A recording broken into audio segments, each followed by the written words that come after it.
How do you generate an image with KAIBER AI? By default, they show us this Canva section, which is a testing area where they've set things up for us. Basically, we need to access the collections section and drag one of these image creation collections, specifically the image generation flow collection, and then we'd have this area where we can generate. As you can see, there are connections here. If we now take the image, exactly, we drag it, we take this and drag it here. There we have it. We can have multiple, it seems. There it is, we can have several. Not sure if we can connect multiple. Indeed, we can connect several, which might generate the same image, quite likely. We also have the option to generate video. So we'll only explain how to generate images, which is this entire section here. As you can see, this will cost us 4 credits. We have 50. We can add a reference element. My reference could be this image, but I don't want to use one. Since we're generating an image, using another as reference doesn't make much sense to me. What I will provide is the image description. Anime style, a dark-haired boy with a snake, and so on. From here we can choose the aesthetic. What kind of style do we want? It's quite small.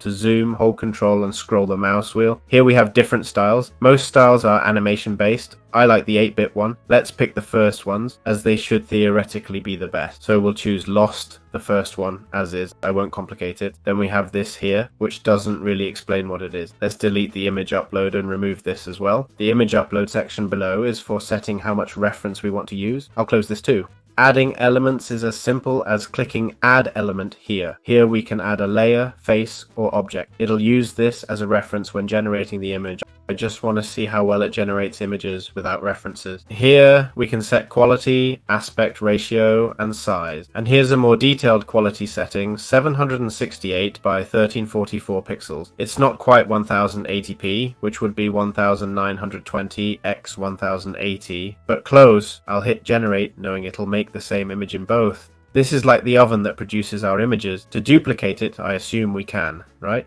Let's see, right click duplicate. We'll right click and duplicate it easily, no problem at all. And what I said, that it would generate the same for both, is normal. So here we'd have the image. I'm going to remove this one. I'd like to see this image bigger. Let's see if I can. Oh, look, we can post it here. We can drag it, publish it, and we can see it.